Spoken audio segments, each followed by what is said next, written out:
Y bien, queridos amigos, hermanos y oyentes de este canal, en esta oportunidad para compartir una breve pensamiento, una breve meditación, si se quiere, y también expresar mi preocupación, ¿no? Por algo que en realidad no es nuevo, pero que por ahí la gente aún no ha tomado conciencia, si se quiere, y viene a raíz, ahora después te voy a leer bien un texto, a raíz de algo que una oportunidad de estar leyendo uno de los textos que tocan para la semana que viene. No sé si todos saben que estoy haciendo una carrera universitaria. Esto es lo menos importante, es a colación para ubicar en contexto de dónde viene un texto de la materia cultura contemporánea. Y bueno, este es uno de los textos, se llama Flavia Costa, la autora, y hay un movimiento que se llama transhumanismo, el cual yo, una oportunidad de poder hacer una meditación en la congregación a la cual asistía hasta hace unos 6 meses atrás más o menos, lo había hablado de forma breve. Pero bueno, es preocupante y en este canal todavía creo que no lo había expresado con ese nombre. Entonces quiero, como justamente estaba leyendo este texto, te quería también hablar hoy de este tema. Primero te voy a leer cómo lo define, por supuesto, la web, ¿no? Cómo lo define. Cuando vos pones en el buscador transhumanismo, te figura como el transhumanismo, abreviado como H mayúscula más o H minúscula menos, es un movimiento cultural e intelectual internacional que tiene como objetivo final transformar la condición humana mediante el desarrollo y fabricación de tecnologías ampliamente disponibles que mejoren las capacidades humanas, tanto a nivel físico como psicológico o intelectual. Los pensadores transhumanistas estudian los posibles beneficios y peligros de las nuevas tecnologías que podrían superar las limitaciones humanas fundamentales, como también la tecnoética adecuada a la hora de desarrollar y usar esas tecnologías. Estos especulan sosteniendo que los seres humanos pueden llegar a ser capaces de transformarse en seres con extensas capacidades merecedores de la etiqueta post-humano. Bien, en realidad es muy leve esta definición y es muy escueta, muy chica, ¿no? Y hay también en esta definición al lado, hay un gráfico con una flecha hacia arriba que tiene como a manera de pirámide, en la base de abajo hacia arriba, la evolución según el transhumanismo y según esta fuente, ¿no? La fuente que empieza con la W cuando todo pone un buscador, ¿no? Bueno. Universo inanimado, dice en la base. Luego vendría el otro nivel, vida no consciente, o sea que todo partiría de un universo inanimado, según el transhumanismo, vida no consciente. Luego, en tercer lugar, viene la humanidad, después la transhumanidad y desde el punto de vista de ellos, en la punta de la flecha, posthumanidad, o sea, después de la humanidad y del transhumanismo. Bien, o sea, esto nada que ver con nada, de mi punto de vista, pero bueno, como no está tampoco bien expresado a qué se dedica este movimiento, te lo voy a expresar. Ahora, en principio, ¿de dónde sale esto, no? ¿De dónde sale este movimiento? Todo efecto tiene una causa. El primer ataque a la primera pareja, ¿no? En Génesis, cuando nosotros leemos en el principio, porque sabemos que es un canal basado en la palabra de Dios, la único que nosotros nos basamos en la palabra de Dios como cristianos evangélicos, ¿sí? Todo lo que esté escrito fuera de la palabra de Dios, para nosotros no tiene fundamento. Bien, entonces, todo efecto tiene una causa. El primer ataque a la primera pareja, o sea, Adán y Eva, escrito en el Génesis, en el primer libro de la Biblia, Satanás, a través de la serpiente, ¿no? Pero era Satanás, encarnado en esa serpiente, le dice a la primer pareja, ¿no? De seres humanos, con que Dios os ha dicho, ¿no? Y los hace dudar, que no comieras del árbol, ¿no? Sabemos la historia. Y le dice que si lo comían, ese fruto, seréis como dioses. Ahí viene, ¿no? el engaño. Este pensamiento significa que nosotros podemos llegar a creer que el ser humano tiene la capacidad ¿sí? O tiene la suficiente inteligencia y sabiduría para poder vivir sin Dios, al aceptar eso. Para poder construir y administrar un mundo mucho mejor que el que Dios hizo originalmente. Este pensamiento recorrió durante casi 6.000 años, ¿sí? de historia en las distintas generaciones, en las distintas eras y etapas, ¿no? de la humanidad, todas las civilizaciones a través de los siglos pasados, ¿no? Donde desde los faraones, los romanos, los nazis, en fin, todos tuvieron este deseo, controlar el mundo. Y no se dio cuenta que todos los problemas que la sociedad está teniendo en este siglo XXI y que tuvo con anterioridad, e inclusive en todos los siglos anteriores, excede la capacidad que los seres humanos tienen para resolver cada uno de los problemas que tuvo y cada uno de los problemas que tenemos en la actualidad. Es decir, no cabe en duda que el ser humano siempre ha tenido, ¿sí? desde sus comienzos, el deseo de superar sus condiciones físicas, intelectuales, y de alguna forma, inclusive, quiere alcanzar la inmortalidad, ya desde la primera pareja y de la tentación de Satanás, ¿sí? Ahí es donde entra el transhumanismo, ¿sí? Allí es donde aparece este transhumanismo, que el primero es una palabra compuesta, ¿no? Por dos palabras, trans y humanismo. Trans significa más allá, más allá. O sea que esto sería más allá del humanismo, ¿sí? Traducido. Es una ideología, una filosofía, un movimiento cultural y político, ¿sí? que está tratando de llevar al ser humano, a través de la tecnología y a través de la ciencia, y a través de la genética, a un nivel superior. Charles Darwin, todos conocen a Charles Darwin, ¿no? Estableció, sin siquiera estar él mismo convencido, ya que no pudo demostrarlo, a lo largo de la historia, esto no te lo van a decir en ningún lugar, pero no lo pudo demostrar, y él mismo después se convenció y dijo que no lo había comprobado, que era solo una teoría, pero no salió en ningún lado. Pero esto está, si lo buscas bien, sos inteligente, lo vas a buscar y vas a comprobar que no está demostrado. Él dijo, ¿no?, que nosotros somos el producto de una evolución, la teoría famosa de la evolución de Charles Darwin, ¿no? Esta teoría fue justamente destruida por la física, por la biología y por la genética desde el siglo XX. Y sin embargo se sigue enseñando, porque no tienen los que niegan a Dios otra opción. Por ejemplo, en la universidad se sigue hablando de esto. Yo que estoy estudiando algo del palo social, se sigue hablando de esto en las universidades. Como tantas cosas que se quieren enseñar y guiar a los jóvenes y a los niños, ¿no?, de la educación, lamentablemente todo apartado de lo que dice la palabra de Dios. Por eso en este canal debemos también decirlo. Entonces, los que niegan a Dios no tienen otra opción, se sigue enseñando, ¿no?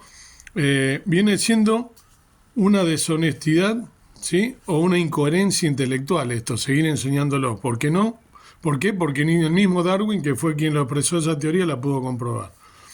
Y así hoy, ¿no?, este movimiento, el transhumanismo, piensa que puede hacer cambios estructurales y cognitivos que pueden llevar al ser humano a un nivel superior que el original que Dios creó. O sea, crear un ser humano o hacer que este ser humano sea distinto, superior al original que creó Dios. Bien, es algo similar a la ciencia ficción que nosotros conocemos, la película de ciencia ficción, ¿no? ¿Por qué decimos esto? Ya que no tiene nada de científico.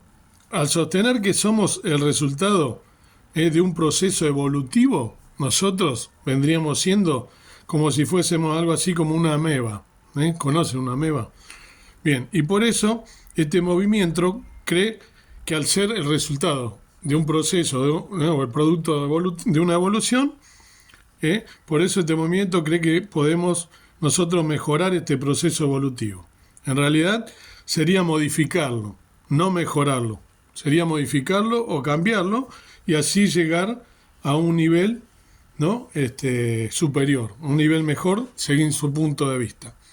Ahora les voy a leer el artículo, ¿no? que dio origen a querer hacer este video y hablar de eso, ¿no? El texto lo pueden buscar en cualquier lugar. Este texto se llama,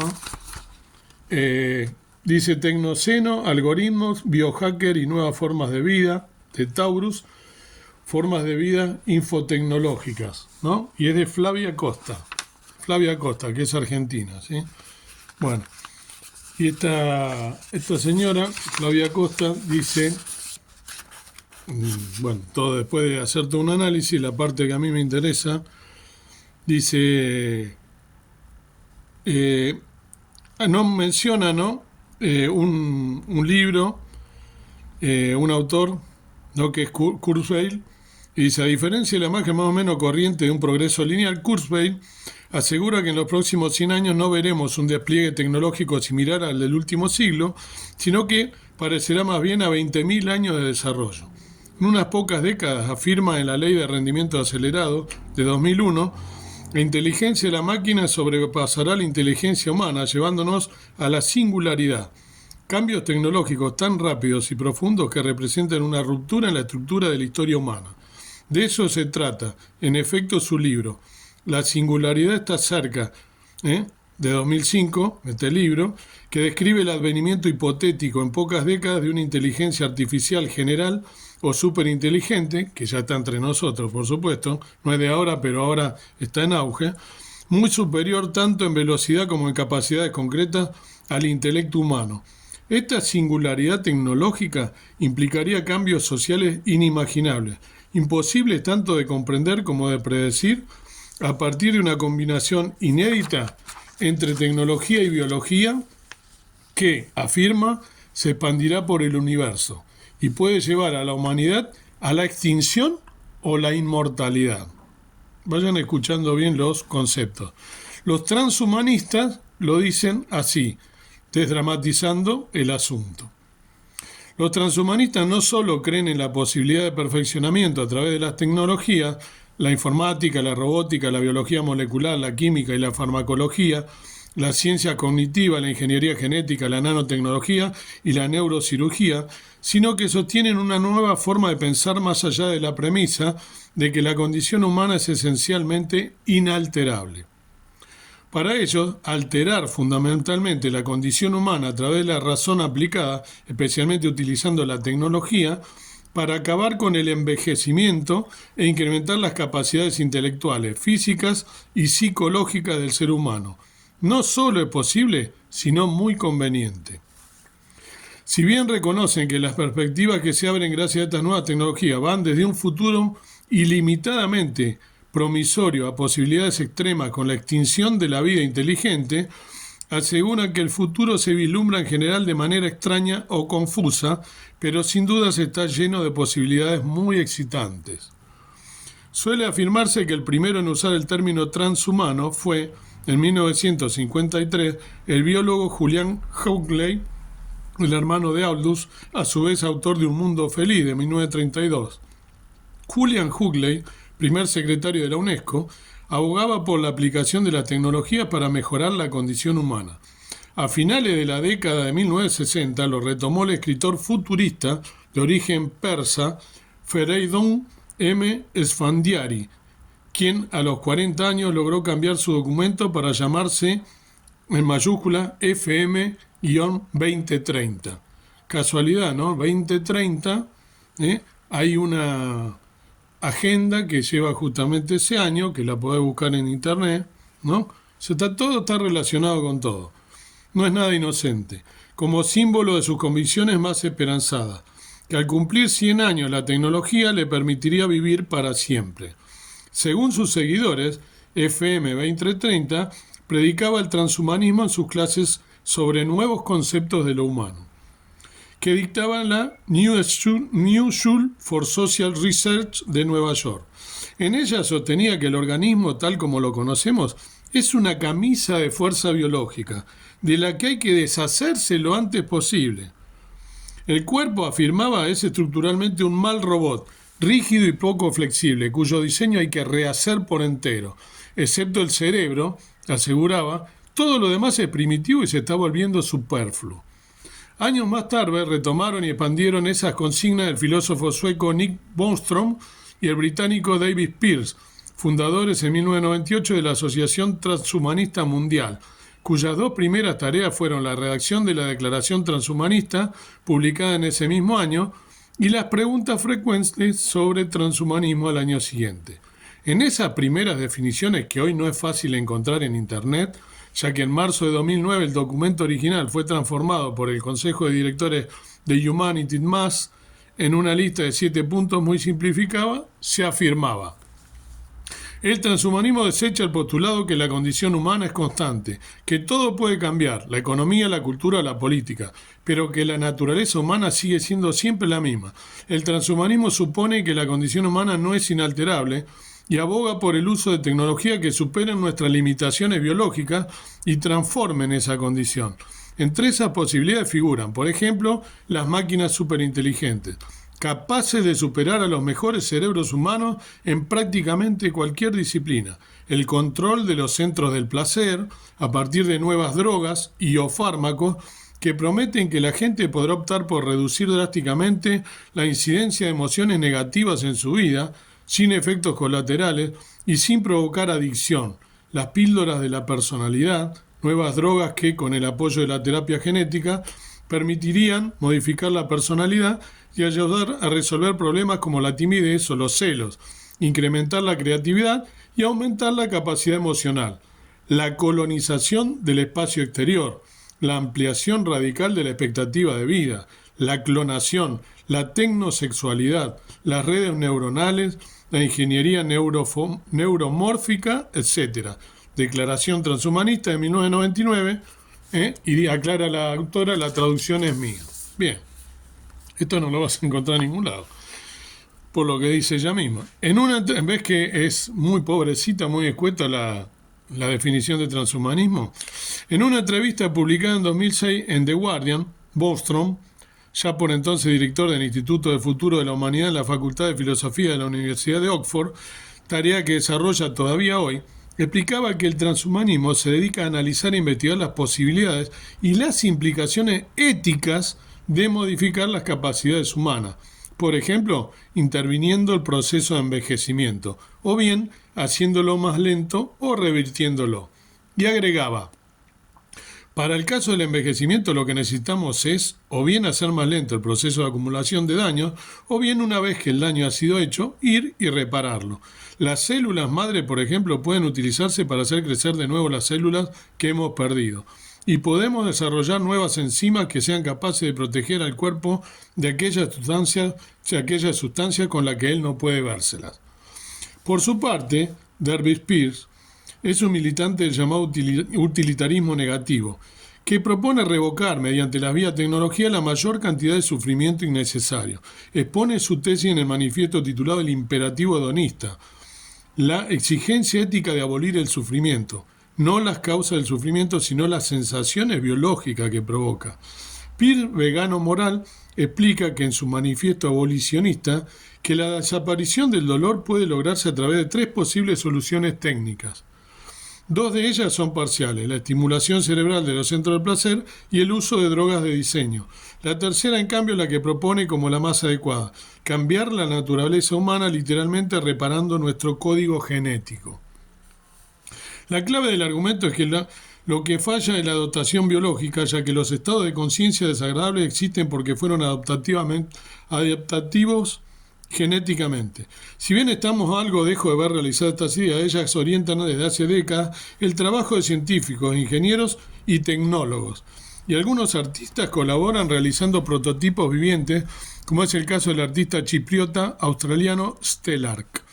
Desde la década de 1970, Stellark ha venido realizando una larga serie de piezas que exploran la posibilidad de un cuerpo protésico, extendido, aumentado, con el objetivo de suplir tecnológicamente las limitaciones biológicas.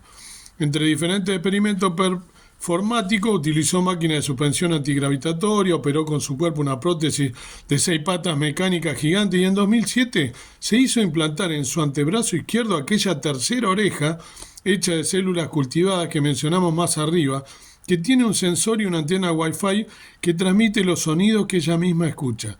En una entrevista con Paola Sori y Kirk Woodford para la revista Set Theory, en 1995, él explicaba así su idea del cuerpo incompleto o insuficiente. Para mí el cuerpo es una estructura objetiva, evolutiva e impersonal. Habiendo pasado 2000 años pinchando y hurgando en la psique humana, sin cambios reales discernibles en nuestra perspectiva histórica y humana, tal vez necesitemos adoptar un enfoque fisiológico y estructural más fundamental y considerar el hecho de que solo a través de un rediseño radical del cuerpo seremos capaces de tener pensamientos y filosofías significativamente diferentes. Creo que nuestras filosofías están fundamentalmente limitadas por nuestra fisiología y que una inteligencia verdaderamente otra se producirá a partir de un cuerpo, otro o de la estructura de una máquina. No creo que a los seres humanos se les ocurran filosofías fundamentalmente nuevas. El deseo de unidad bien puede ser el resultado de nuestro sistema sensorial bastante fragmentario, donde observamos el mundo en paquetes de modos sensoriales discretos y diferentes. Así que nuestro impulso de fusionarnos, de unirnos, esa unión religiosa, espiritual, muy bien podría deberse a una insuficiencia o incompletitud en nuestra fisiología. Es importante retener esta dimensión imaginaria y utópica del transhumanismo porque es el germen de mucha de su carga libidinal. El deseo de superar los males que nos aquejan, esto lo dice la autora, como vivientes no puede ser minimizado como fuerza vital y como potencia de transformación. También es importante saber que no se trata de una perspectiva unilineal. La utopía transhumanista tuvo fuentes rusas a finales del siglo XIX, soviéticas más tarde, y está encarnada en la contracultura de la experimentación californiana de la década de 1960, que es una de las raíces de la ciberdelia de la década de 1990. De este emerge el movimiento cyberpunk liderado por William Gibson, inventor del término ciberespacio y autor de novelas como Neuromante y Conde Cero, la revista Wired y muchas de las ideas que aparecen objetivadas en film de ciencia ficción, que acabo de decir, que hoy consideramos clásicos como Blade Runner, Matrix o Brasil. Podemos rastrear aquella idea en la Rusia zarista. El filósofo cristiano ortodoxo Nikolai Fyodorov conectó sobre finales del siglo XIX dos tópicos que raramente habíamos imaginado juntos. Resurrección de la carne, escuchen los términos, y carrera espacial. Fyodorov buscaba crear materialmente por medios científicos y técnicos la vida eterna. La misión de los sabios sostenía era colaborar con la tarea de Dios en la tierra. Qué insolencia, ¿no? No solo propiciar la prosperidad y la paz, sino también desarrollar las herramientas tecnológicas para realizarla, de modo que la inmortalidad de las almas fuera un hecho palpable. Su motivación misericordiosa era completamente universal. La salvación debía ser para todas las almas, la del presente, la del futuro y también la de los antepasados. La palabra de Dios no interesa, ¿no? En esto Fyodorov menciona a Dios, pero irreverentemente, ¿no? En esto Fyodorov era un igualitarista rabioso. Junto con la inmortalidad había que garantizar la vuelta a la vida de los ya fallecidos. Claro que, una vez dominado el tiempo, ¿dónde ubicar a tanta gente?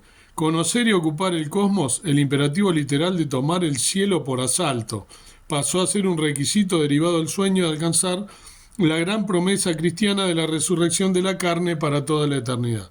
Las ideas cosmistas de Fyodorov, que hoy pueden parecer maximalistas, fueron celebradas en círculos influyentes de su país a finales del siglo XIX y principios del XX.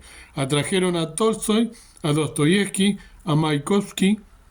Su seguidor más destacado en la ciencia rusa fue el físico soviético Konstantin Tsiolkovsky, uno de los pioneros de la cosmonáutica mundial. Así que bueno, de él se sabe que la niñez quedó prácticamente sordo debido a la escarlatina, por lo que no pudo asistir a la escuela. Se formó entonces como autodidacta en la Biblioteca Estatal de Moscú, bajo la guía del entonces bibliotecario que era precisamente Fyodorov. Entre sus muchos aportes, Tsiolkovsky diseñó una nave a retropulsión para viajes interplanetarios, y sus ideas hicieron posible que el ser humano pusiera en órbita el primer satélite artificial.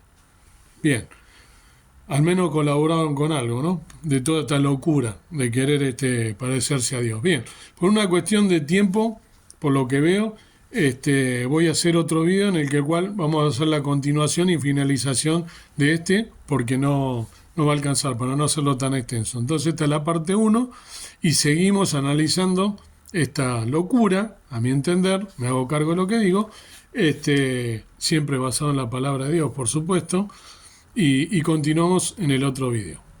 Los espero.